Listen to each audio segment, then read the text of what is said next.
My name is Hafiz Al-Mirazi, Director of Adam Center for Television at the School of Global Affairs and Public Policy, AUC of course. I am honored here to be inviting and hosting Dr. Shibley, our guest, and actually on behalf of Ambassador Nabil Fahmi, the Dean of the school, who is not able to be with us because of his travel out of town. I am given that honor to introduce Dr. Shibley who just reminded me of how long did we know each other in Washington when I used to work there for about 24 or 25 years. Of course, I did go to Washington when I was like a kid, 5 years old or something, to explain why I spent 25 years and I'm still young.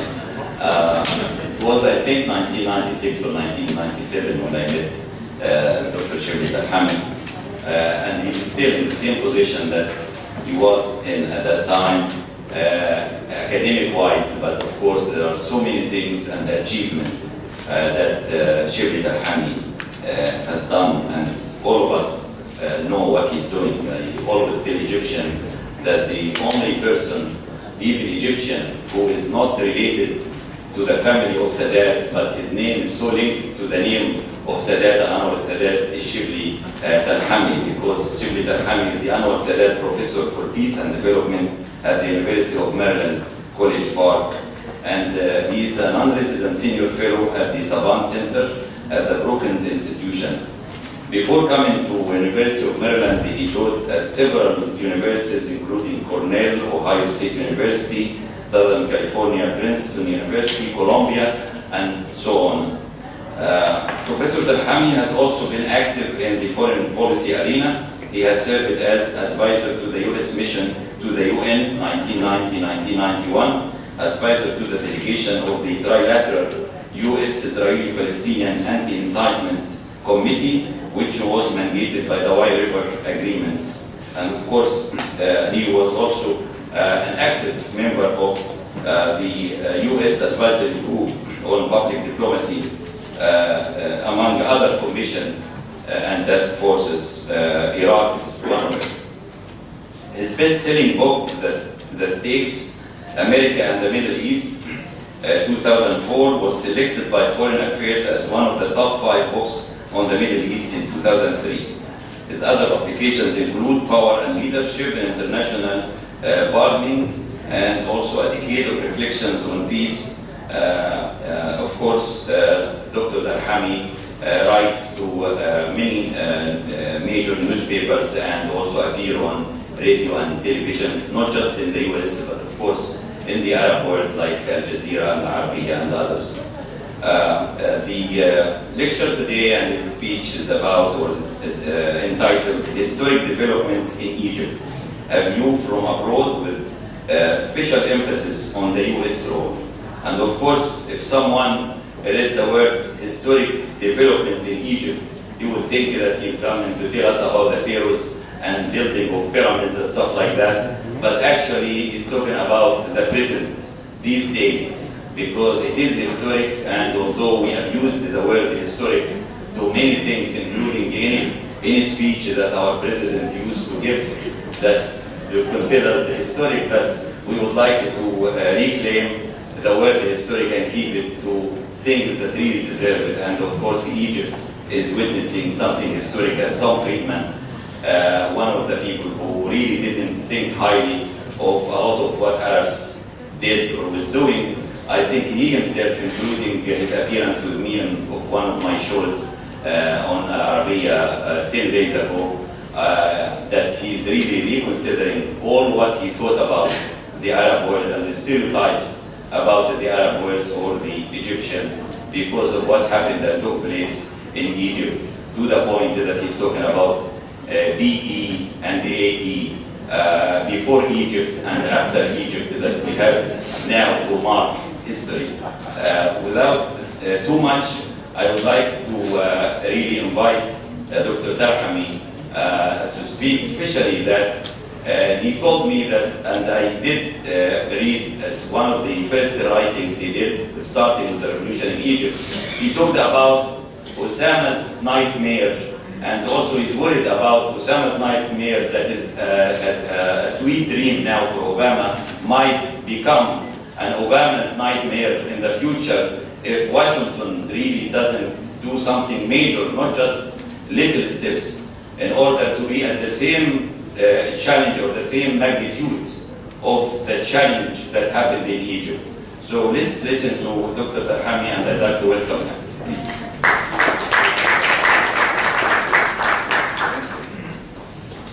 Thanks so much. It's really an honor for me to be here and to have Hafiz Narazi introduce me. Hafiz is an old friend, one of the people I always admired among Arab journalists in Washington, and I've dealt with him multiple times and appeared on Al Jazeera TV, and I've often taken the pleasure of having him participate in many of the events that we have in Washington and elsewhere. I'm here really not to talk. I'm here in Egypt to listen, because obviously the Egyptian people have spoken in such a powerful way that it was heard all over the world, and I heard it and everyone else heard it. And I'm here to learn far more than to talk. But what I would like to do is just give you a little bit of my impressions, first in terms of how Washington is seeing the events in Egypt and elsewhere in the region. And also a little bit of my own interpretations of what Hafiz called the historic events. In my own judgment, they may be even more historic than some people assume, and I think they're more regional than people assume. And I will talk about that a little bit, particularly given the research that I've been doing across the region for the past decade, and in tracing public opinion in a public opinion polling that I do. But let me start with Washington. And here I want to talk a little bit more about how the public discourse in Washington viewed the events, how government officials viewed the events, and to some extent how academics viewed events, because we really have a not the same reaction across the board. It all started with Tunis. And there's no question that Tunis captured the imagination already. Not on the same scale that Egypt did, because obviously Tunis is not seen as being strategically very important to the US. The American people didn't know much about Tunis. And frankly, the public discourse itself, to the extent that it had focused on Tunis, the big story was WikiLeaks that preceded the events in Tunis. WikiLeaks was a big story in America because obviously it had to do with America. It was about leaking classified American documents. And if you recall, the first batch of documents that came out of WikiLeaks had to do with the Middle East primarily. So these were front page stories in America. WikiLeaks was a front page story in America, regardless of Tunis. But Tunis happened to be one of the stories that was played up in the WikiLeaks, particularly describing Bin Ali and the regime as a mafia. It was one of the big headlines. So there was kind of a little bit of an interesting kind of perception change that happened toward the Tunisian regime prior to the uprising, which in some ways turned the tide against the regime in the American public opinion. Those who follow, don't get me wrong, not everybody reads even front-page stories anymore in the US, but I'm talking about primarily the elites and the political class in the US, particularly around Washington, the Washington elites who matter a lot for policy making. And so in some ways, when the uprising emerged in Tunis, it was fascinating because people were already rooting against the mafia, so you already have something, and it's not a strategically important country, so people didn't have so much at stake seemingly in protecting a regime. And then you have what appeared to be a non-ideological, peaceful uprising in Tunis that captured the imagination. And when it succeeded, people started paying attention. So First, the initial reaction to Tunis were positive in the American political class because of these things that I said. There was a little bit of beginning of a worry and concern about the Muslim Brotherhood and whether or not they will exploit the vacuum that might emerge in Tunis. But in Tunis, things moved so quickly and formed a government so quickly that people assumed that that's not likely to happen given the way the uprising emerged, and given the fact that it was non-ideological, given the fact that Islamists were not seen to be the critical players in it. And by the way, I just came from Tunis last night, and the environment there is still very optimistic since the revolution that they're moving in the right direction, including among those people who really, the young people who started. We even took a little poll, among them, 74% were still optimistic that things are moving in the right direction. When Egypt, therefore, when the Egyptian uprising started, turned out into a revolution, then it really focused attention of Washington. Because Egypt is not just another Arab country. And Washington doesn't see it as just another country. I mean, Egypt is arguably the anchor of American foreign policy since the 1970s, in the Middle East, that is. So the role that Egypt has played in America's political thinking, in the way America has put together its coalitions, in the way it has viewed the entire arena from peace process to regional security to public diplomacy, Egypt has been an anchor of American foreign policy. So when things started emerging here, the challenge to the Mubarak government, there was certainly a huge debate that emerged. And you had initially two very interesting camps, because it wasn't really initially along Democratic or Republican camps. You have certainly people who said, we're too invested in the current regime, we need to stick with it to the extent possible, worried about it. The instinct among people in government is to support people's aspiration on democracy and human rights. By the way, that is an instinct. People may assume that because people are sitting on the chairs, whether it's in the State Department, the White House, and looking for strategic interests, they have a different instinct. The personal instinct of most bureaucrats and government officials is actually to support human rights and democracy. It's just that when they have to decide on particular policies, the strategic interests start weighing in. But the division was very curious in Washington, because the Republicans were really kind of divided among themselves. Of people who wanted all out to support the US to take a lead in supporting a dramatic change very rapidly in Egypt, and people who said, no, we've got to stick by the regime and find a way to support it, and try to do so quickly, because too much is invested in terms of strategic thinking. And you can see it on the pages of newspapers, where you had a certain division among the analysts, even newspapers. A newspaper like the Washington Post had already been sort of anti-Mubarak editorial, dating back to the Bush year. And so they kept that up. But it was clear that there were many other voices, both Republican and Democrats, who were making the argument that the U.S. should not be aggressive in supporting a change in Egypt. The interesting thing is that people who were in the Bush administration were very much saying, I told you so.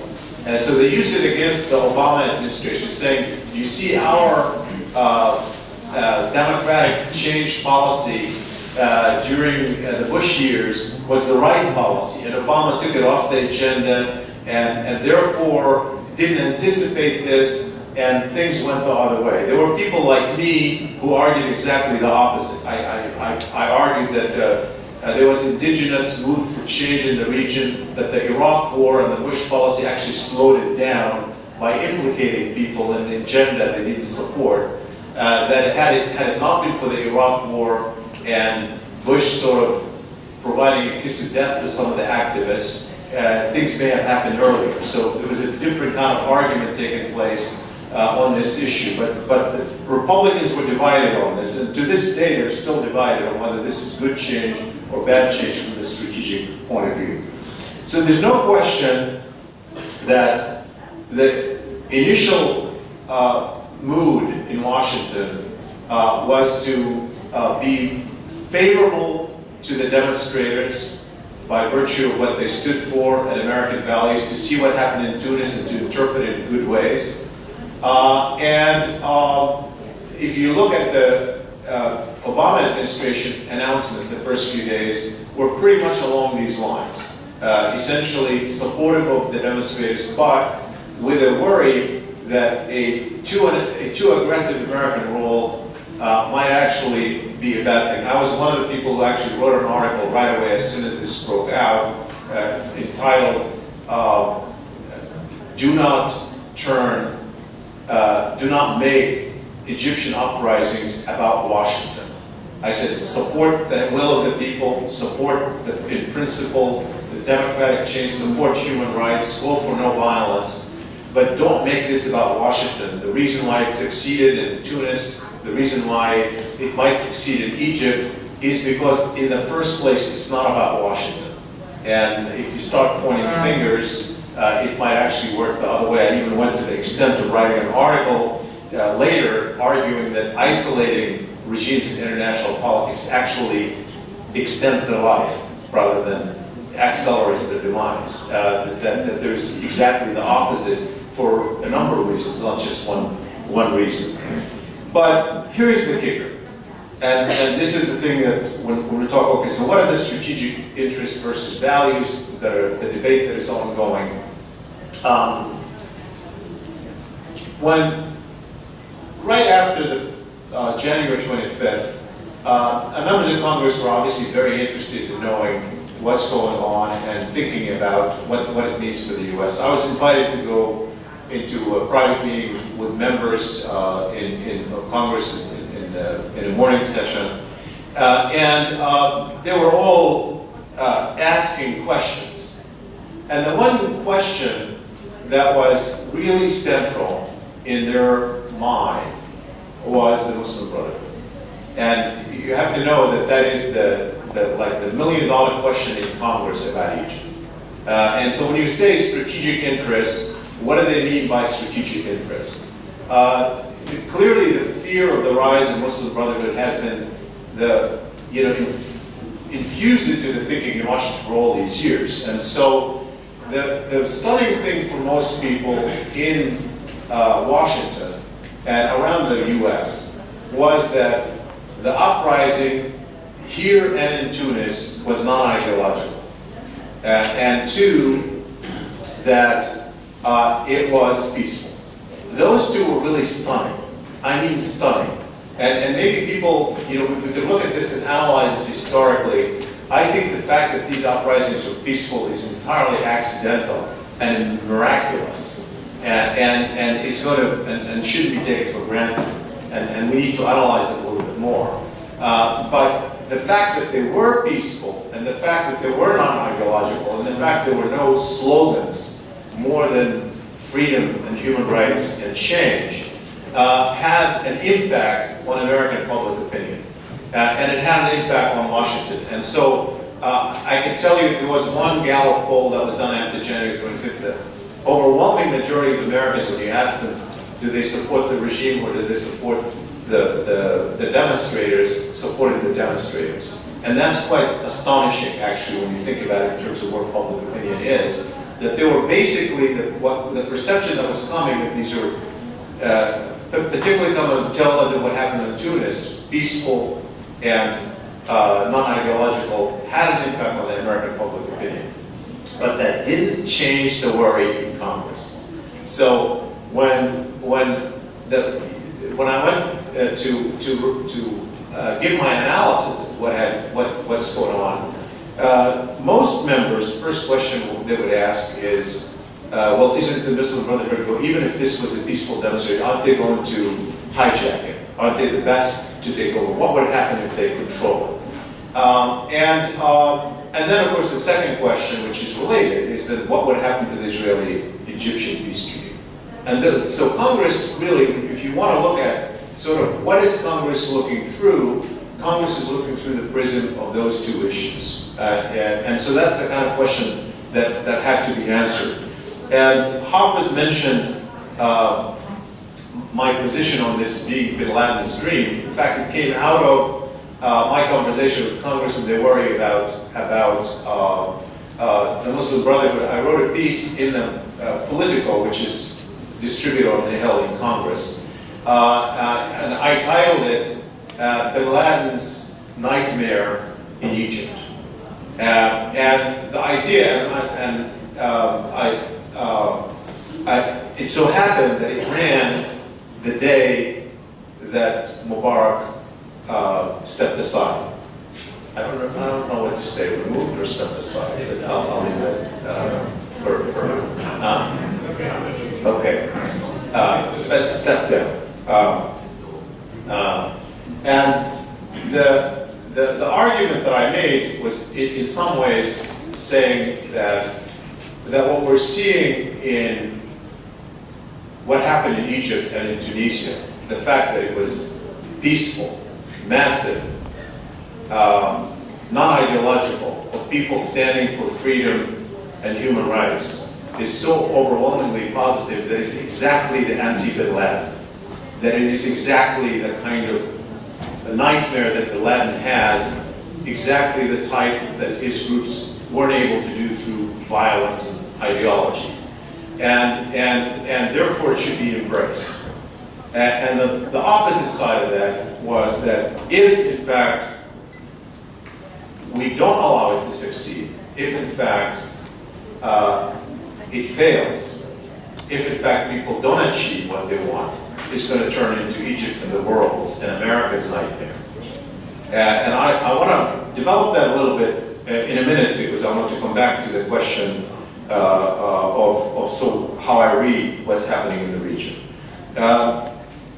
Just a couple of things about the Congress and the administration. I think there was a sense at some point that the United States really is not going to be able to determine the outcome in Egypt.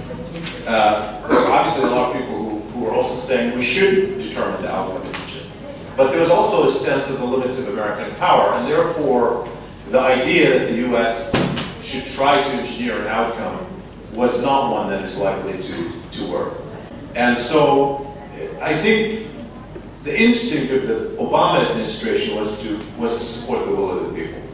And while it looked like there was a time when they appeared to waver a little bit, particularly when Frank Wisner came here and made a statement, that really was not, and genuinely was not representative of what the administration was, but nonetheless gave that impression through that particular process. My worry, by the way, right now, is that we now have a war of narratives about what happened in Egypt and what happened in Tunisia and what may happen, I hope happens ultimately in Libya, and what may happen elsewhere. Every time that you have a major change on this scale, such as after big wars, 1967 war, 1973 war, or 1948, those are huge dramatic changes, or 1956, the Suez crisis. These create complete strategic shifts in the region. When a big strategic shift like that emerges, superpowers have to calculate how to redirect their policies. These are big times of transition, and a lot of the anchors, the posts that you lay down there as guide for your policies are no longer there. And so you have to figure out what are the new posts for your policies. And I think we're witnessing a period after the United States and other powers figure out how they're going to react to the crisis as they emerge, as they're reacting now to Libya. there will be a sitting back to figure out how to reorient American foreign policy. Therefore, there are so many players who have a stake in that, in terms of not only what America will ultimately do in the Middle East, but in terms of how to interpret what happened in the Middle East, how to redefine it, how to look back and start seeing things that we didn't see or didn't assume. We said it's a peaceful demonstration. Well, you can obviously take the events that happened to a CNN reporter and CBS reporter and magnify them and say, well, it wasn't. You can be graphic about it. We said it's not ideological. You can take a couple of groups who were ideological and you can magnify it and turn it into an ideological war. That is a war of narratives. And I see in Washington, in the coming weeks and months, a war of narratives. We're inside, with multiple groups having a stake in how we interpret events, what actually happened, what it means, what the trend is going to be, and that's going to precede what the US will decide to do. 9/11, by the way, was an event like that. 9/11, complete shaking up of the narratives. There was a period when there was a war of narratives taking place particularly between 9/11 and the attack on Afghanistan. And the American foreign policy could have gone in 2 or 3 different directions. And one of the directions was, and it was initial instinct of the State Department, to say, Al-Qaeda is the enemy of everybody, including the Arabs. And we have a total support in the international community to go against them. Let's just make it about Al-Qaeda, and let's look at causes of anger in the region, and let's address the big issue of the Arab-Israeli conflict. This is an opportunity for a president who's empowered to do something about it. Well, that's not what happened. And there was a war of narratives, and somebody wins and somebody loses in wars of narratives, and there will be a war of narratives already beginning. You have to be mindful of it, you have to look for it. To the extent that there will be a debate and you want to weigh in, the debate will be on a war of narratives and interpreting what actually happened, what are the implications, and how then America or other countries can define their interests accordingly. Well, let me give you my narrative, and that's what I'll end with, which is in terms of how do I read it as an analyst who follows the region very closely, who does annual public opinion polling in the region that we've been doing for a decade, so I have a little bit of a sense of how public opinion is evolving. And to look at it at a macro level, to look at it not just at the level of what's happening in Egypt, where you can tell me a lot more than I could possibly tell you, but to look at it from as a political scientist looking at a historical perspective at a macro level with the information that I have. I think that it's a mistake for analysts to think that this is about economy of food, and it's a mistake for analysts to think it's simply about a corruption of a regime. We've had those, and they happen, and they're cyclical.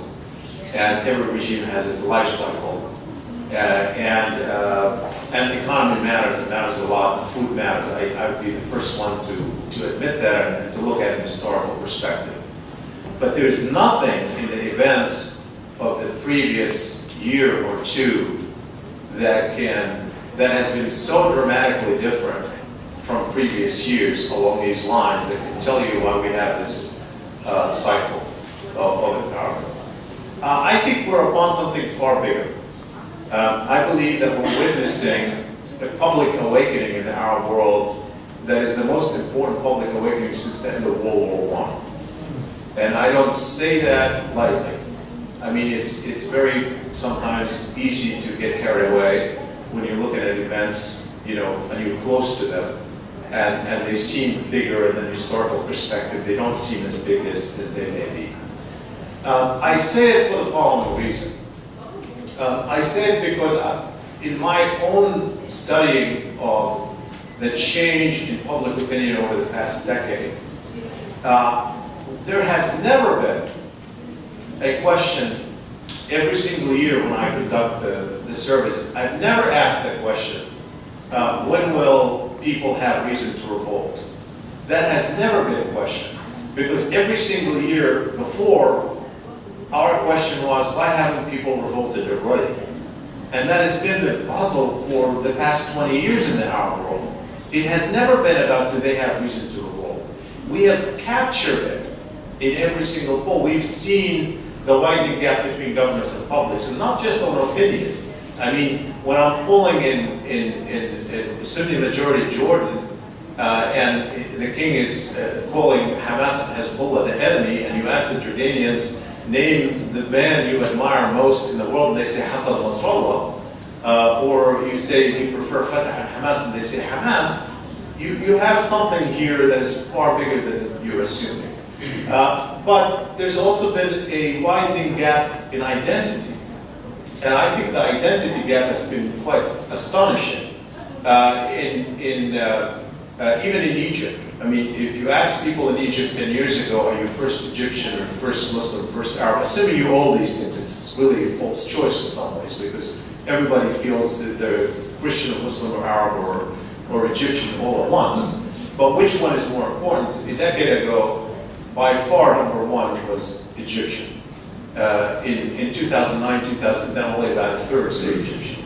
And I think there's been a widening gap of identity where the public doesn't identify with the state.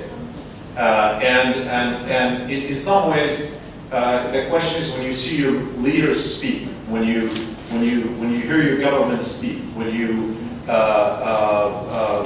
interact with them in any shape or form, when they are on television in your own country or outside with another leader, do you say I'm proud to be an Egyptian or I'm proud to be an Arab, or do you want to hide under the table when they're doing things that go exactly against your identity? And so across the entire region, we've been measuring this widening gap of identity where the public is not identifying with the state because it's hard for them to differentiate between state and government. And so we've seen that. So the question has been, so why haven't they revolted until now? And my own answer is really historical, again, based on what we've been measuring over the past decade. And I think what we're really seeing is the delayed impact, cumulative impact of the rapidly expanding information revolution with all its aspects. And I do mean that, and I don't mean it in terms of the internet people have used it or the Twitter revolution or whatever you want to call it. That's not the point. What I'm saying is that there are three aspects to the information revolution over the past decade and a half that have empowered people, empowered the individual in the Arab world in ways the individual has never been empowered in the Arab world. And then there's a trend that is unstoppable, it's a force that just simply cannot be ignored. And it's not just in Egypt, it's everywhere in the Arab world pretty much. And then the first thing, of course, is that the satellite television has taken away the monopoly of information from the government. A decade ago when I asked here in Egypt or Morocco, where do you get what is your first source for news? It would have been Moroccan TV in Morocco, Egyptian TV in Egypt. In 2009, I asked them, 2010, where do you get your source of news? The vast majority in the Arab world, as is the case in Egypt, name stations that are outside their own boundaries. Their own station, they ignore it, which is another, obviously, in some ways, indication of the separation that was being created. So first, it deprived the government of a very important source of influence, which is monopolizing information. Took it away from people, became dismissive of it. And number two, it opened people to the outside world, particularly with the internet. The links that were created, both in terms of knowing what the outside world has, and two, to know that the outside world is watching and being empowered by the fact that you're interacting with the outside world. The internet expanded things way beyond the regional media. And in the polling that I did, we see an explosion in the Arab world only in the past 5 years. Only in the past 5 years. 5 years ago when I measured the use of the internet in my polls, I didn't have a large enough sample to be able to carry statistically meaningful analysis with attitudes. It only expanded that rapidly. The third thing that I think has came out of the information revolution is the interactive part, which is the ability to coordinate, share information almost instantly, and organize without the need for political parties and leadership as intermediaries.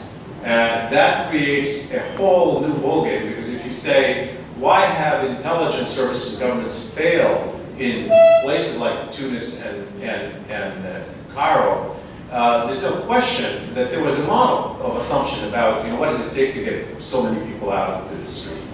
And that model just didn't work. And the model was, well, it can only be done through big political parties or social organizations, or through leadership. You can arrest them or preempt them or whatever, and that's not the way it happened. Now I submit to you that this is it's an indication not just of a political trend. It's an indication of a psychological mood of empowerment that is pervasive across the region.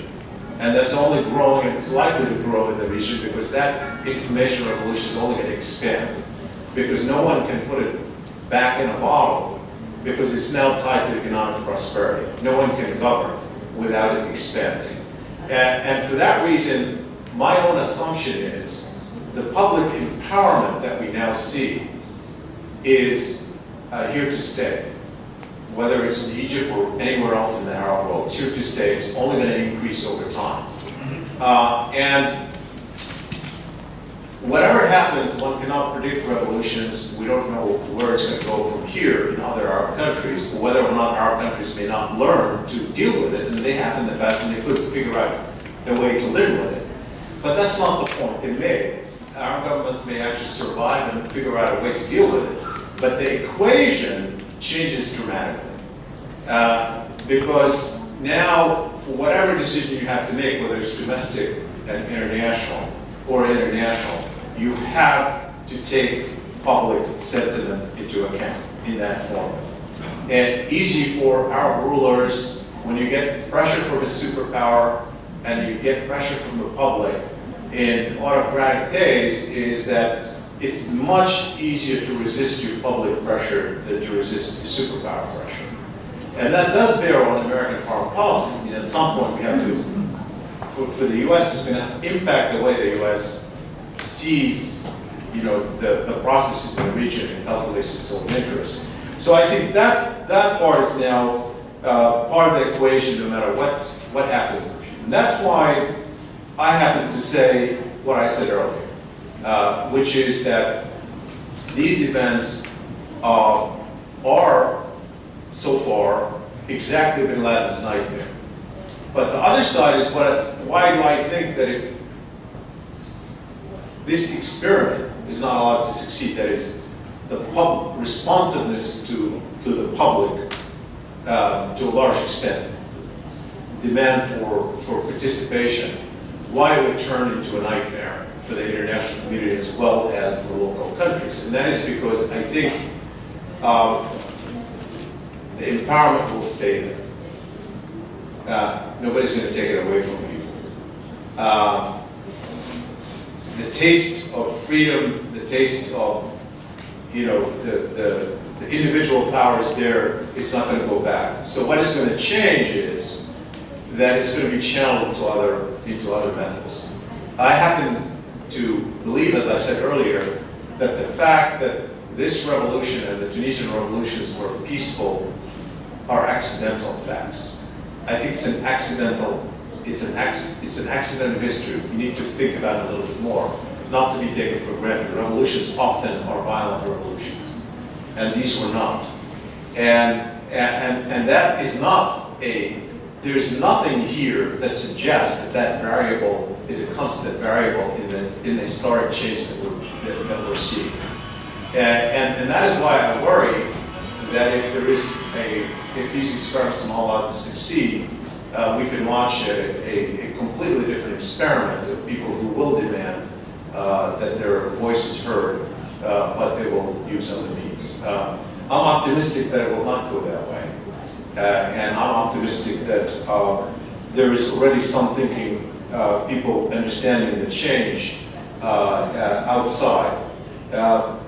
What I hope from Washington's point of view, from my own country's point of view, is that we don't see these events as just a short-term crisis to deal with and then go to business as usual, because what I see in these profound historic changes is something that the US and other countries are going to have to deal with in the long term.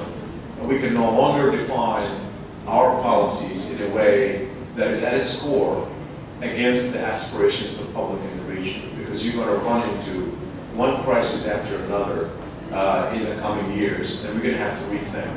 Thank you very much.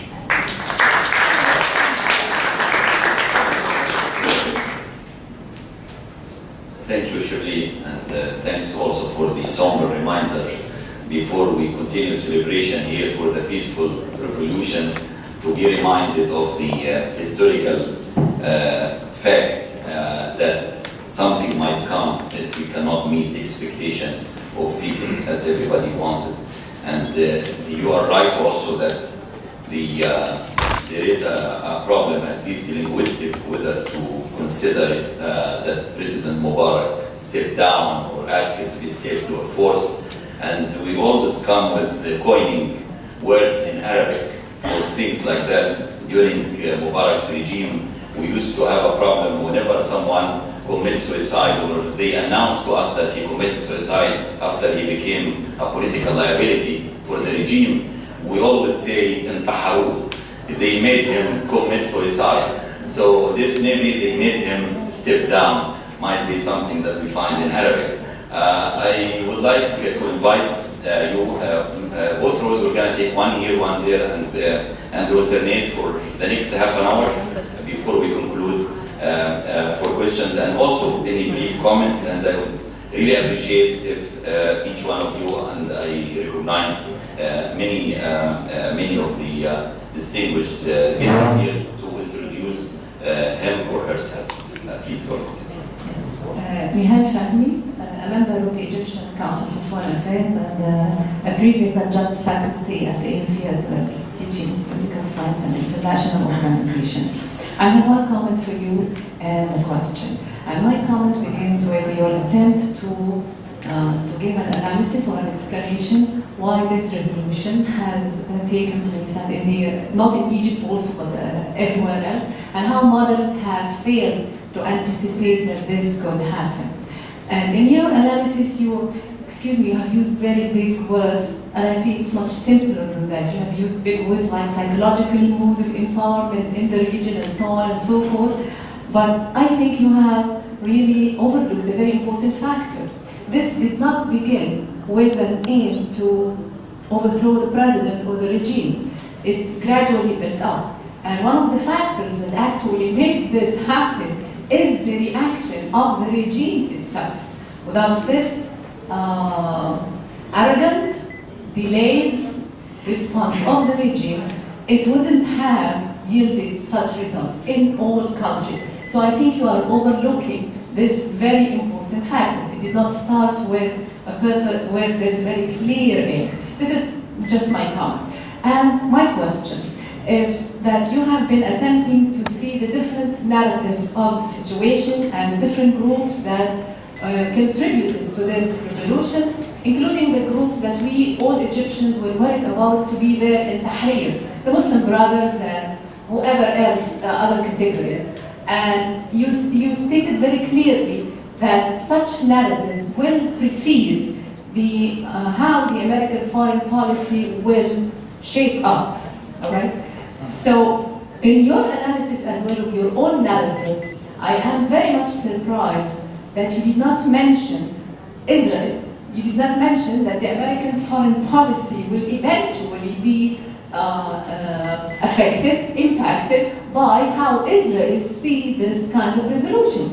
we see Netanyahu now speaking that the changes going on in the Arab world might not be in the interest of Israel at the end, and he is very much worried how these revolutions in all the countries coming up will end. So, do we allow Mr. Telhami to answer some of that? So this is the question: how come you did not mention Israel in this? Okay. Actually, I did in a big way. I said the only two questions on mind of Congress is how is this going to impact Israeli-U.S. relations and the Muslim Brotherhood. So I said that. Those are the questions that are in Washington. Not only that, the only piece I did for the New York Times on the Egyptian crisis was arguing that this has a huge impact in Israel, and that the Israelis are going to worry about how the narrative is going to be written, and that their focus is not going to be the peace process, it's going to be how to make sure that the relationship between the U.S. and Israel is defined in a way that is supportive of Israel. So, I think you misinterpret. I was just talking about what the events are going to be here. When I said the war of narratives, and many parties are interested, obviously the Israelis are one of them, and it's the only one I actually highlighted in the New York Times. I mean, it's all about the Israeli calculations of what it is. So it was, maybe accidental, but I mentioned Israel because I wasn't really talking about these factors. Now, on the regime response, I'm not sure what you really mean, because I think when you look at the regime, we've had the three big cases we have different regime responses. We had in Tunisia a rapid, fleeing of the president. To this day, it's not clear, why he left so quickly, and whether or not he actually assumed he's coming back. Because a lot of people, think that there's a theory. There are multiple theories about it. And that matters in the individual case. We had a case in Egypt where we had a different presidential reaction, where there was initially a denial. There was certainly not an attempt to the lesson learned from Tunisia: don't leave too quickly. And then there was an attempt by some groups to attack the demonstrators in a way we shouldn't forget that it was bloody in terms of how many Egyptians were actually killed and wounded. The demonstrators were peaceful, but there was an attempt to crush it that backfired. And then we had the Libyan model, which is unbelievably horrible on a scale that was hardly imaginable, even by people who knew Gaddafi and what he's capable of. And it's going to fail.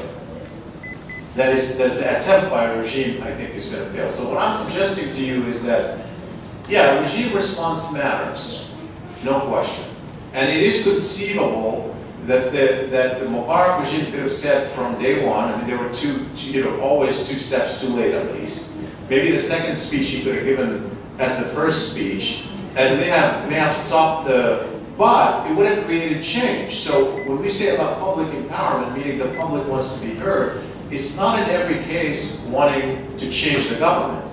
It's that they want to be heard. They don't want to be taken for granted. And that's going to be a factor in every conceivable government. So we can't predict the exact outcome. And some of those attempts are going to fail to change governments, even when they really want to change government. In Bahrain, you're having a completely different coalition. Now, to be honest, while I'm looking at a macro level at a regional trend, every country is different. Not in the terms that I've described. I think the terms I've described really are broad, and I think they apply pretty much the gap that we've seen between publics and governments is in every place. But recall that in many places we have divided societies.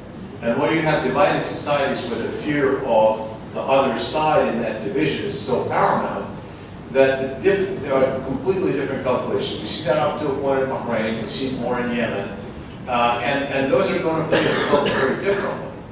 But it's still the case that when you look today at the demonstration in the Kurdish areas in Iraq against the Kurdish authorities by people who think that they're not being heard and there's corruption at the top, there's something there that is really broad. And the response of governments matter in terms of determining what shape of what kind of outcome you have.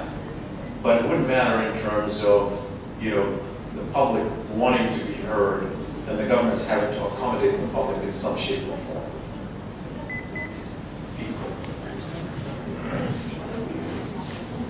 Hello, my name is Farid Gafro, Canadian ambassador.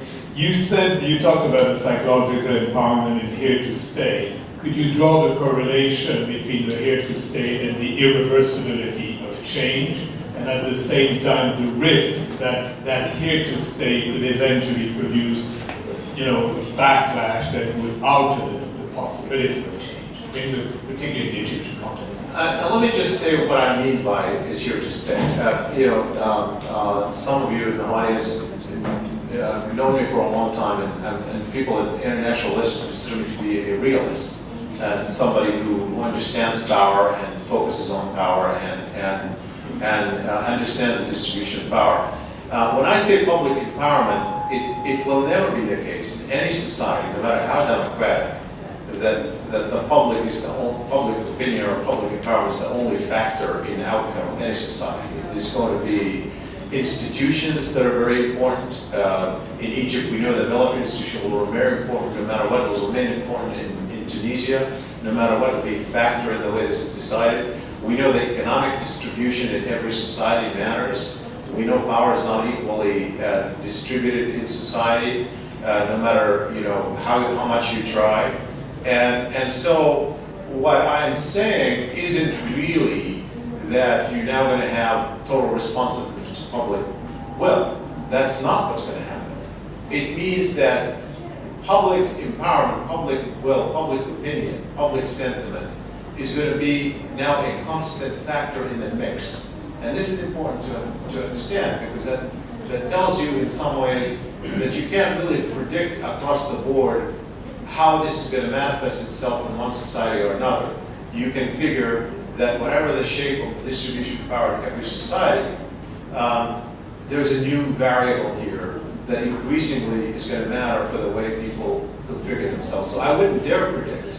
And none of us, maybe I've been kind of the voice of doom about explosions in the Middle East for so many years, because I knew public opinion. Public opinion is going to explode. Public opinion is going to explode. You become a false prophet after a while, to the point that I wrote I did my only cartoon attempt to do a cartoon op-ed. I did a cartoon op-ed for the LA Times about a decade ago, in which I talked about the dilemma of analysts who know public sentiment is growing in importance, but you don't know when it's going to happen. So I had this balloon say it's going to explode with the next thing, and it doesn't, and it's explode with the next thing, and then you stop saying it, and boom, the balloon explodes, and then you will not have predicted it. So I'm not one who can think we can predict it. One reason for it, by the way, is that obviously there are a lot of factors, as you sort of alluded to in your question,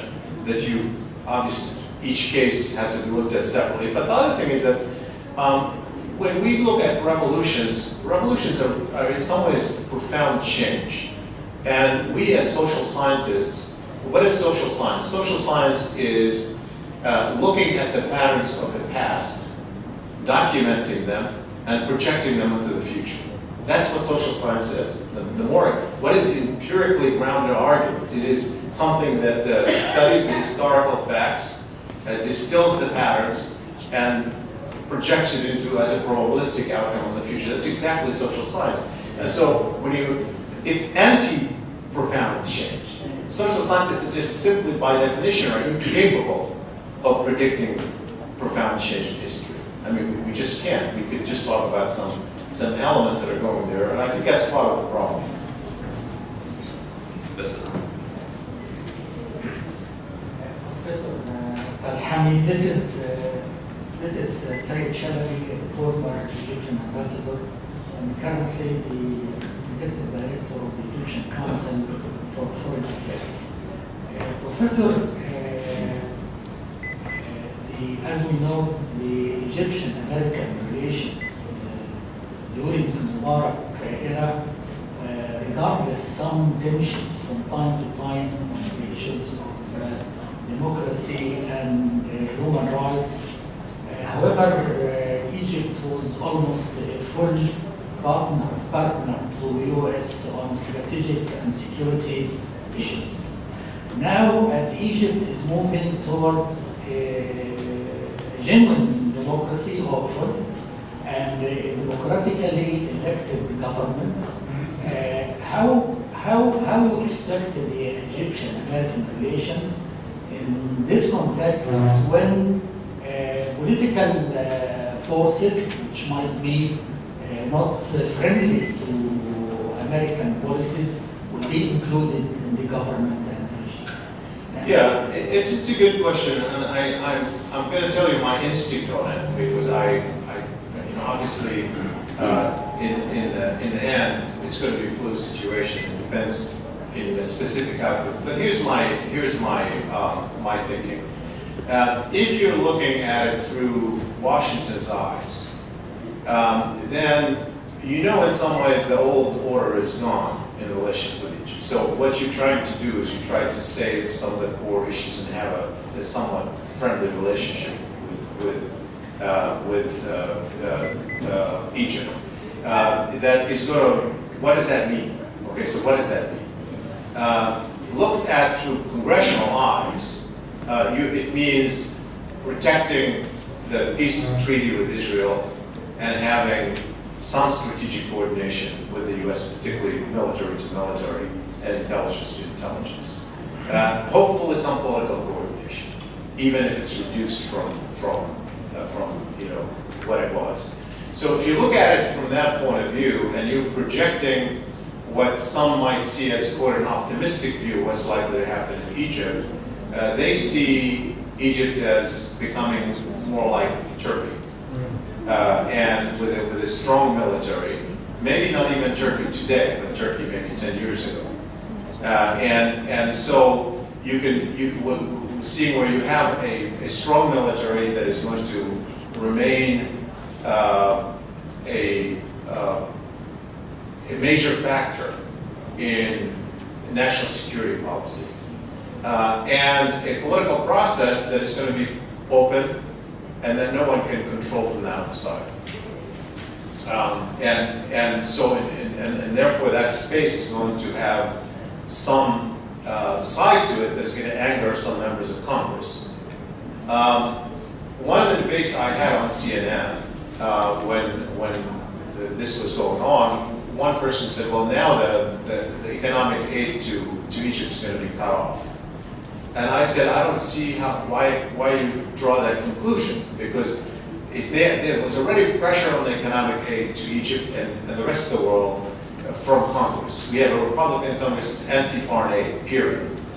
We have the new so-called Tea Party people. Some of them are calling for cutting off all aid, including to Israel. That was unheard of. This new Senator Rand Paul has who considered himself pro-Israel, who's put a proposal on the table to cut off all foreign aid, including going to Israel. And certainly, so that had nothing to do with the events that are going on. We have an anti-foreign aid sentiment. But if you look at how people are going to react to the crisis, well, much of that aid goes to the military. That relationship between the U.S. military and the Egyptian military is mutually beneficial. It's mutually beneficial. It's not a one-sided. The military benefits from it. The U.S. benefits from it. The military is going to still remain very important in whatever system emerges in Egypt. How important, is hard to know. But if you go into a model like Turkey, 10 years ago, it was very important still in the. And so it's highly improbable that the U.S. wants to jeopardize that relationship, because that is going to remain a constant thread in a voice that the U.S. has a relationship with. So my own view is, despite the anger and statements that might come from Congress and voices that might be heard depending on what happens here, as long as the basic components are relatively protected, I think the correlation will remain. And those, clearly Congress expects the Egyptian-Israeli treaty to remain. not be challenged, even if there's not a very active coordination, but that they would remain. And the strategic relationship with the military. I think those are the two that people expected. There will be very tense days coming ahead, and they'll come from Congress. And the initial part of it is going to be not only in the rhetoric that is inevitable in a Democratic campaign. I mean, when you have it open it up here, the Israel issue, the Palestine issue is going to be part of the debate. Even if everybody's more focused on the domestic, it's still going to be part of the debate, and somebody's going to be saying something that's going to anger Congress. When you have the first policy issue that's going to be one of the contentions is going to be pertaining to Gaza and Hamas. That's the first thing, because I imagine, given where public sentiment is, that's an issue where there might be a change in Egyptian policy in a way that is going to play in Congress. So I think there will be tense days in the discourse. And I will, in the same way there were tense days during the Bush administration, where there were many critics of Mubarak himself pushing for reform, at the same time the national security institutions were actually pushing for maintaining the relationship because they see Egypt as being very important. So by and large, I think it'll be tense, but I don't see a huge shift in that relation in the short term. I don't see it personally.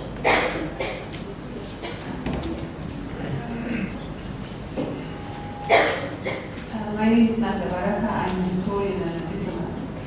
And actually, I have a question and a short remark first. The short remark is that you mentioned the backlash that might happen. And I think it's important for us to see, as you mentioned, it's not just corruption, it's not just the economy, it's democracy, it's the change. And that is why it's very important for us to be clear-minded about whether democracy is a means to inter alia or an end in itself. And I think it is an end in itself. It's worth being an end in itself. Or perhaps a little bit of both, that having this end helps you in certain ways, but shouldn't be, we shouldn't be dismayed if we don't achieve the progress, if it doesn't turn rosy the next day. That is the remark.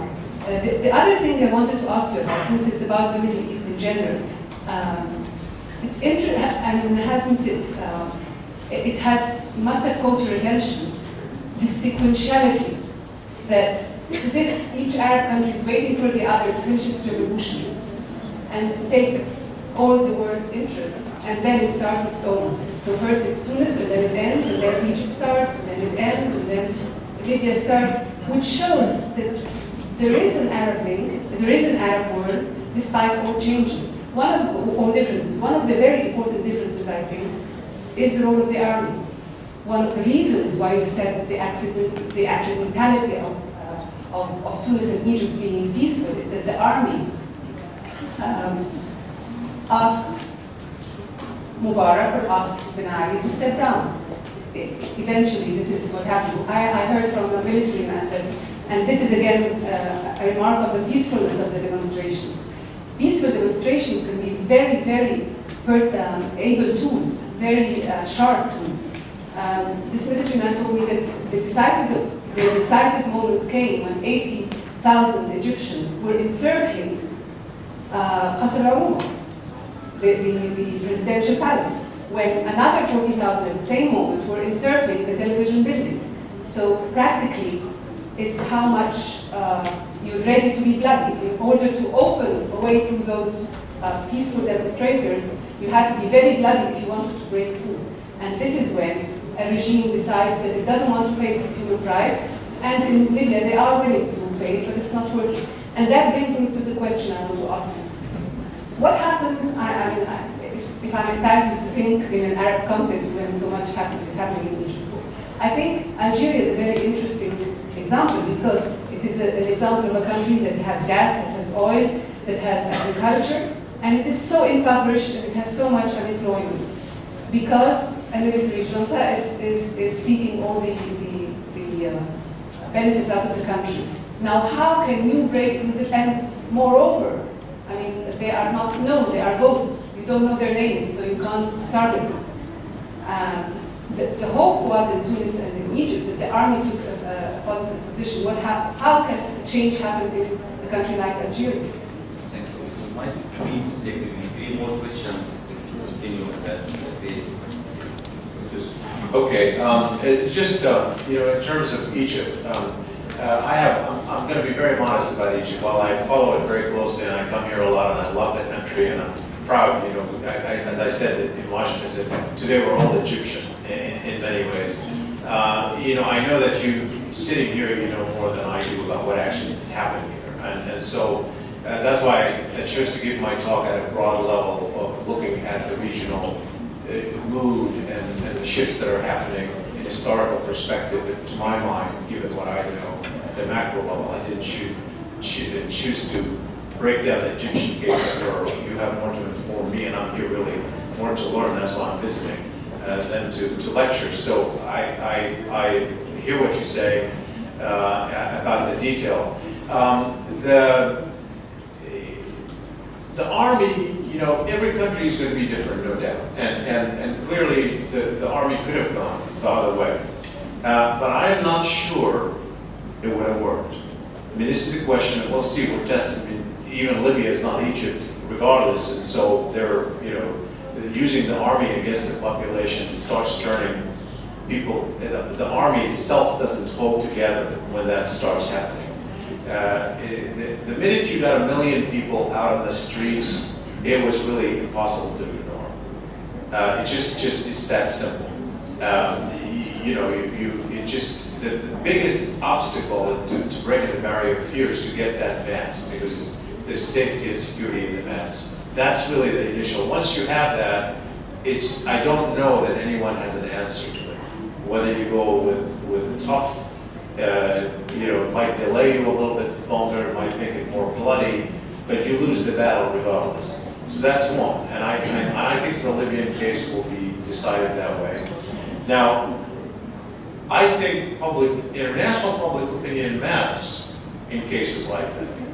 It empowers people, meaning when people know that they're being supported, or that they're being watched, and that people are supporting them, matters a lot. That's one reason why I said I think isolating regimes actually extends their life. I think Cuba is a perfect case in point where it's been isolated for several decades, and still have the regime. Had it been opened up to the U.S., even with that regime, and having trade between the Cubans and the U.S., having media revolution there, having public opinion weighing in on the U.S. side with people feeling that they have the support of the American people, I have no doubt that regime would be in place.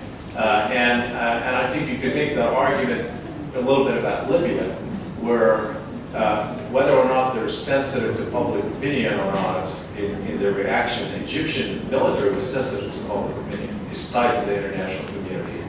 It is sensitive to what the rest of the world thinks about them, not just their own people.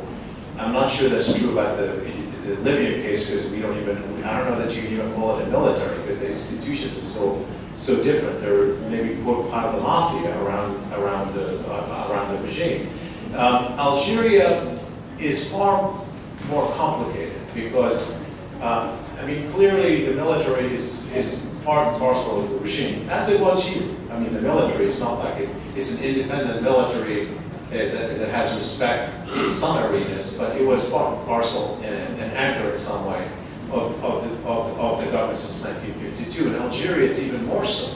And it became more so because Algeria was involved in civil war for a long time. And so the Algeria is unpredictable because we don't know whether those fissures of the internal war are going to come in a major way. The fear of when people fear the Islamists, fear is different from what they've experienced in Algeria. It's a completely different experiment. So I wouldn't predict. I think every country is going to have its own track. Yeah. They're also the military are the businessmen, and they are also monopolistic. Each one of them has a monopoly of one item or another. Yeah, just as a footnote, I went to Algeria, when I started polling in the Arab world, I went to Algeria to see what I could do there, and I was actually struck by the incredible differences. And I decided I couldn't do it there for a variety of reasons, but it was a very complicated country. Barbara Ibrahim. Yes, from the Gerhardt Center at AUC, it's delightful to have you back, and that was a wonderful overview. Thank you very much. You mentioned the importance of the element of freedom, and to the extent that we've ever really had a debate about why the street demonstrations never took hold before in Egypt, it always counterposed the youth who wanted more freedom with other elements in society that wanted bread and economic issues. And it seems to me that what we've really learned about the last month in Egypt is that it's not, in a way, about either, but it's about dignity. It's about people who could no longer stand to have young people killed in police stations or beat up in front of internet cafes. It was that when the state withdrew the police from every neighborhood in Egypt, they had broken irrevocably a trust, and therefore you didn't have just the Facebook kids on the next day and the day after. You had the middle class and professionals, and you had people that had never demonstrated before. So I wanted you to maybe reflect on whether your polling data bears that out, that it is about dignity. And if that is the case, I worry that perhaps the United States and also Europe won't get that message. They'll assume that somehow now the Arab world wants what they want and we're just like the West, and we'll miss the importance that in foreign policy, double standards won't work anymore. We're going to have to give Arabs dignified treatment. Well, Barbara, good to see you. And one of the many reasons I like you is that you agree with me. So the last article I wrote actually for Politico started off with, "This is not a food revolution, this is a dignity revolution." That was the line, and then I explained what I meant by it. And of course I mean that, not so, I mean, I understand dignity/freedom, because freedom is part of the dignity that people have, and the economic dignity is part of the dignity. So I'm talking about it in broad terms. Is that people not wanting to accept the sense of humiliation and absence of ways to affect the future, small and big. And one reason why I talked about this identity question in my polling, well, I don't measure specifically for dignity. I did write 3 years ago on a big section of Egypt where I was worried that there is a sense of collective humiliation in some ways, in the foreign policy arena in particular. That when you're watching and I'm not just talking about public opinion, I also worry about it in elite opinion. When you're watching an Israel-Lebanon war, and your governments are sort of siding with against Hezbollah, and your public and your heart is, wanting Israel to have a bloody eye, and that's the kind of example, or the Gaza, or many of those things, where we could measure that in public opinion. We could see the expanding, differences in attitude on foreign policy issues. On domestic issues, I didn't personally do a lot of domestic issues. I asked some questions about, how they feel about the role of clergy in government. I asked questions about the role of women, but I wasn't really measuring their degree of satisfaction. And to this day, by the way, I am not. My methodology is very conservative. What do I mean by conservative? I think in authoritarian governments, while we've had a lot of space, and Egypt was one place where we could do polling, I still think that there was always an element of fear that prevented people from honestly answering direct questions pertaining to their government. And so I had to always devise questions that are indirect to tell me where they are, because I could take more, they were more comfortable doing it. In Tunisia, where there was more fear than in Egypt by far. The Egyptian regime was one of the most repressive regimes in the Arab world. We somehow didn't talk about it a lot. Human rights organizations talked about it for 2 decades, but that wasn't on the radar screen. I was talking to a couple of people in there, and I said, well, what's the biggest change that has happened to you? And he said, I have to tell you that I was not honest with my wife about politics. And if you ask me why, I don't know. But I had that fear. I could not be honest with my wife about politics. And that's an extreme case of, what you have. He even, it's funny because in another episode of a car driver coming in, and there's a guy who's taking his sweet time pulling out of a parking lot, delaying the traffic by a few minutes, and nobody's honking. And he said, well, that's the revolution. And 2 months ago, everybody would have been honking at this guy. More toleration. So I think there's, I think the dignity part is very powerful, and I think it's both individual and collective. And that's the thing that makes it powerful. In this particular case, it's both individual and collective. It's not just individual. And we've traced that in the war. I know there are so many hands here, but the time left to us. So what I'm going to do, if you allow me to take all 5 or 6 back to back from you, would like to ask questions or make a very brief comment, like 1 minute, and then Dr. Telhami is going to write down and just make his concluding remarks, including answers for this one. And if you allow me, taking the prerogative of the moderator, to start with Safa, because she is one of my graduate students who are one of 4 students of my class and Professor Mary Ashmalu's class in television and journalism. They went to Tahrir Square carrying their video cameras in the middle of the revolution, despite all the warning from the US Embassy to get out of Egypt. They braved to go in, 4 of them female reporters, Nirvana is one of them, and they were shooting and documenting part of the revolution. They edited themselves, they are going to write a script and presented their stories. I really would like to salute them in the prison of Safa, and go ahead please and ask. Thank you. First, I just wanted to ask about the polls you have done for the past decades. I read a statement of yours. You said that despite the polls, you were not able to predict these revolutions. So I want to know why. The second question: how do you explain the hesitant American attitude during the days of the revolution? The third one and the last one. What about Libya? Why everyone, including the United States, is just watching in silence and just condemning? That's it. Thank you.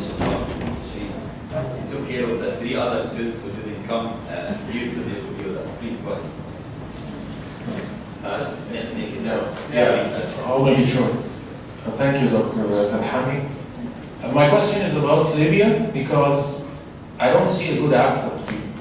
Unlike Tunis and Egypt, where we had institutes that could take us into a transition, Libya does not have any institute.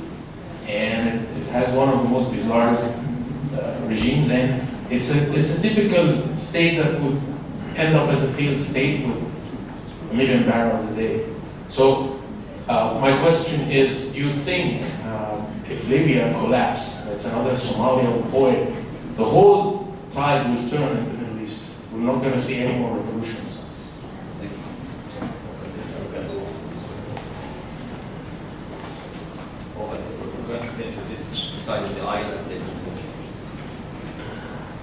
If oil prices keep going up because of instability in the region, particularly if it hits the Gulf, will that have an effect on American foreign policy? Thank you. Sir, my name is Karim. I'm a student at American University in Cairo.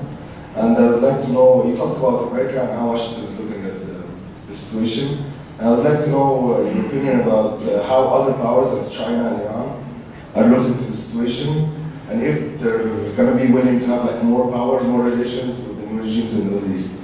Thank you. Yes, I'm a long-term American resident in Cairo and former faculty of AUC. My name is Cynthia Sheikh al-Islami. I wanted to ask, from your remarks, if I understood them correctly, you seem to assume that the strategic interest of the United States in particular in this region is not going to change, and you're just trying to see how they are going to readapt their relationships with the region to maintain the same strategic interest. I would like to know if that is the correct interpretation.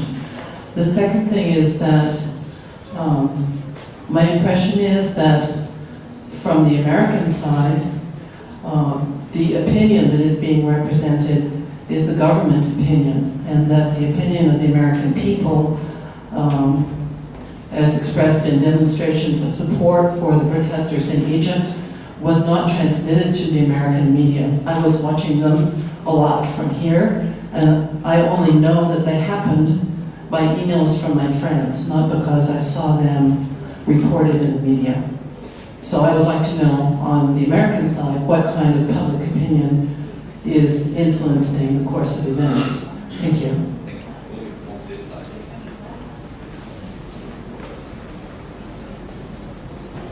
My name is Nurul Masood. I'm a political science MA student and recently come out of the Ministry of Foreign Affairs. I have a question about how do you see the future of Egyptian-Israeli relations? I understand that the army already said that we're not going to, and the people themselves, I don't see us launching war against Israel or actually breaking the 1979 peace treaty. But the thing is, what we've seen in the past 30 years, the hands-on 1000% approval of Israeli foreign policy towards, for example, Gaza massacre and what happened in Lebanon. I don't see this happening, and I don't see this happening in the future. So how do you see this? How do you see the future of Egyptian-Israeli relation, and as well the future of the peace treaty, or like peace in general between Israeli and Palestinian? Seeing that the past couple of days, actually we're going to second week, the Rafah borders have been open, and this has never ever happened before. Thank you.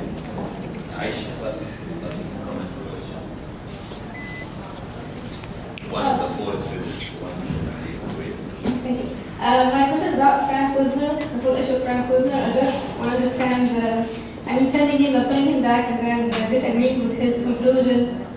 What was really meant with his all his trip? Was it a mistake, or was it meant to provide variety in the American position, or what? Good. Well, that's a lot of questions. So let me and they're all good questions. And I think one exception is someone because you don't mind. One Sure. I'm sorry for that. sorry. Go ahead. My name is Ola Falawi, Assistant Lecturer of Public Administration. I just wanted to comment on your opinion that public opinion isn't always the strongest factor.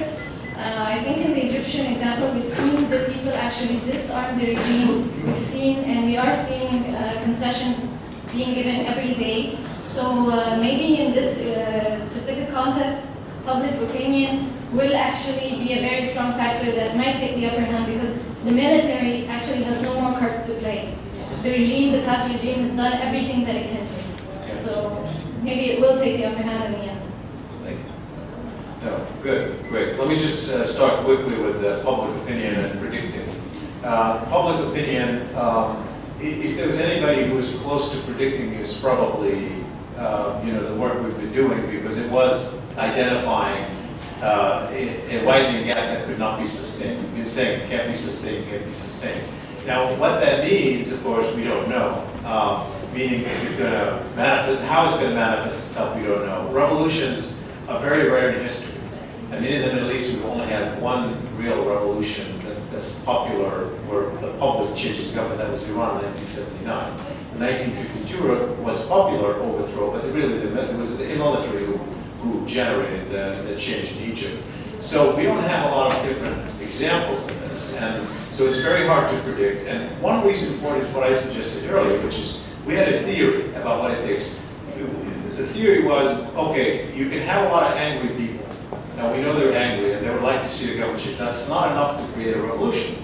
They have to find a way to channel their energy into a mechanism to change the government, which is major demonstrations, organization and so forth. And the prevailing assumption was the only way you can do that is through political organizations or social organizations or leadership. And so what happened here in Egypt and Tunisia really seemed to not need that. It was bypassed. So it's something we are going to think about for a long time. I think it's going to change our theories. I think we're going to have an American university in Paris taking the lead with Lisa Anderson, putting together a group of scholars who do Middle East who come in here in the late spring to actually think about all the stuff that's coming out of this. So now the initial reaction to Egypt, to events in Egypt, I assume you meant after Mubarak stepped down. If that's the case, I have to say that there was a sense of relief in Washington, and I can tell you that maybe I interact with the wrong people, but 90% of the people I interacted with on that day said congratulations, because they were basically sort of on the side of what they thought was a legitimate popular revolution. I'm not talking about the official, but even people who were very close to that were there. The Libya reaction is an interesting one. You're right that it has been a bit slower and a little bit less forceful in terms of Gaddafi. It's been strong in condemning the horror and pulled it in very strong terms. Both the Secretary of State and the President have been very forceful, but they have not called directly for the change of government or to Gaddafi to step down. They have not announced yet any steps that they might be able to announce. Now, there are multiple interpretations of that. One interpretation is there's a reluctance for the U.S. to be part of the story, particularly when you don't seem to have real options. It's really a moral position. But the practical reason appears to be, in part, the fact that there are 5,000 American citizens that have not yet been removed from Libya. And the U.S. tried to remove them early. Bad weather prevented the removal. And so there is some issue pertaining to American laws that I'm not speaking for anybody official on this one, but I know that that's definitely a factor in the mix of the reaction. Now, what would happen if Libya were to turn into anarchy? I think it would have an impact. I have no doubt. I think part of the reason why you can see that even here in the Egyptian context, one of the strategy was to scare people with possible anarchy. It's always a strategy, and I think Iraq, when Saddam Hussein collapsed, I think one of the consequences for the Middle East was to say, look at what's happening in Iraq. Who wants Iraq? And frankly, if you ask me, would you rather be in Iraq or would you rather be in Amman, Jordan? There's no choice. I mean, I'll take Amman, Jordan any day of the week with an autocratic king, rather than take the bloodshed that the Iraqis were going through. So if you have something like that, it does slow it down. And by the way, interestingly, in the public opinion polls, in 2004 and 2005, after the Iraq War, the toppling of the Saddam Hussein regime, and then the intensification of violence, in the public opinion polls we did, there was a rallying around the state in the Middle East. We measured it. I even wrote an article in 2005 or 2006 called "The Return of the State" for those years. So people rallied because they wanted somebody strong. So I think it has an impact, but I don't think it's going to affect the trend. It might affect the method, but I don't think it's going to affect the trend. I think people are just simply not going to, live like the old ways in terms of their voices being ignored. In terms of the oil prices, yeah, of course. I mean, if you look at American foreign policy in the Middle East, oil has been a huge factor in American policy in the Middle East. And the problem is that there is no longer any way you can figure out how the price of oil is going to go, no matter what you do. And part of the American problem is that the old ways of thinking that you need to have presence in the region or you need to have coordination on policy to maintain a certain flow of oil and pricing of oil really are not borne out by the trends over the long haul. You can have episodic change, but by and large, it's really market forces. So I think it'll probably generate a debate, actually, in the U.S. about how we define our interests, rather than lead to an automatic shift in one direction or the other. China and Iran, I know China has to be absolutely worried, obviously. And all the China experts I know think that they are worried about this, because there are people already writing about this as a global revolution. And by the way, there's a lot of evidence from other polities outside the Arab world, and outside even Iran, of momentum, being inspired by what happened in Tunisia and Egypt, and particularly Egypt, because Egypt has such a political and psychological presence globally in so many parts of the third world, Africa, Asia, the Muslim world, the Arab world. All of that is really important, and I think China has to be worried. But Iran is really fascinating, because Iran, on the one hand, is like I told you so, it's all about American imperialism, and we're happy to see Mubarak, who was an enemy of Iran, go. And of course, then we saw what happened inside. And they have to be worried. They can say whatever they want. They have to be worried about the infection getting to them. I don't think Iran is similar to Egypt. Every evidence we have in our measure, I don't do public opinions myself, but I looked at public opinion in Iran very recently for a project, and I looked at 5 or 6 public opinion polls inside Iran. The regime has a very strong core grassroots constituency. It has very strong opposition. We can see how they're prepared to take risk. But they also have a very strong grassroots constituency. And the polls that were done about, could they have won the election, actually show, all 5 or 6 polls I've looked at show that the majority actually wanted the Ahmadinejad to win. And so, remarkably, I mean, we might say what we want, it's a divided polity. We don't know the extent of it, if they have a majority or they have a strong minority, but it's a divided polity. When you have strongly divided polities, the outcome is far more predictable. Here, it was not about divided politics, it was about we want more freedom. And it was universal regardless of ideology. That's not the case in Iran, and I think that things will go differently.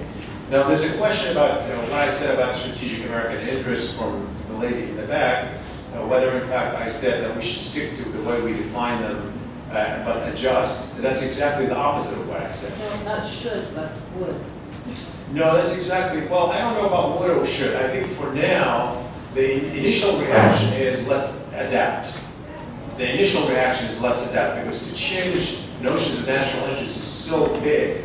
And I can tell you that when you even propose it to government officials, and they're literally going like 12 hours a day in a crisis trying to say, what statement should we make about this? What are we going to do about those Americans to pull them out of there? They're behaving constantly under meetings, the pressure of reacting, to think that they're going to sit back immediately and think about defining national interest. It's just not going to happen in the process. It's not the way the American system is defined. But it should lead to a redefinition. And that's going to happen by generating a debate on the outside first. It's not going to happen inside.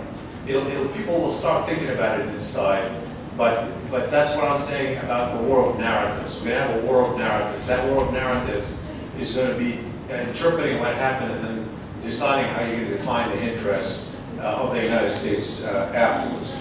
In terms of public opinion, where the public perception is, perhaps, I don't know whether you came early or late, but I had said early on that there was actually a public opinion poll after January 25th in the US done by Gallup.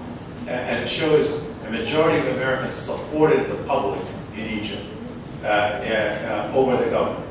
And so there was public sympathy. And we see that in some ways in academic circles, we see it among the policy elites, not just public opinion, where there is sympathy actually with the Egyptian public on this one. And now that could change, if they start thinking that there's a Muslim Brotherhood hand, and the narrative starts changing about the Egyptian. But what we know about American public opinion is it's not American public opinion that matters most. It's the opinion of those who care most deeply about an issue. On the Arab-Israeli issue, I do polling in the US as well. So my most recent poll I just conducted in November or December, just a few months ago, about how the American public stands on the Arab-Israeli issue. So one of the questions I asked them, would you like American policy to lean toward Israel, to lean toward the Palestinians, or to lean toward neither side? 68% say to lean toward neither side. This is consistent. We've seen every single year the overwhelming majority of Americans say we want the US to be even-handed on the Arab-Israeli issue. But when you ask them, but those who have an opinion by a ratio of anywhere from 5-to-1 to 20-to-1, want the US to lean toward Israel over the Palestinians. And when you ask people to how high they rank the issue in their priorities, those are the ones who count most, then the overwhelming majority of those who rank the issue high in their priorities want to lean toward Israel. They're mostly evangelicals and some American Jews, but surprisingly, the largest segment is actually evangelical Christians in that group. So I think what happens on an issue like Egypt is not going to drive policy because they may have an opinion, but they're not going to vote on that basis. And the people who are making the case for members of Congress are those who care mostly about that issue, and they're not going to have the same opinion. On Israeli-Egyptian relations, I can give you my own kind of prediction, which is a prediction, take it for what it is. Obviously, the relationship has already changed. It's not going back to where it was. I just don't see how it can go back to where it was. But some things will not change as dramatically. I think the Egyptian-Israeli peace treaty has been mutually beneficial.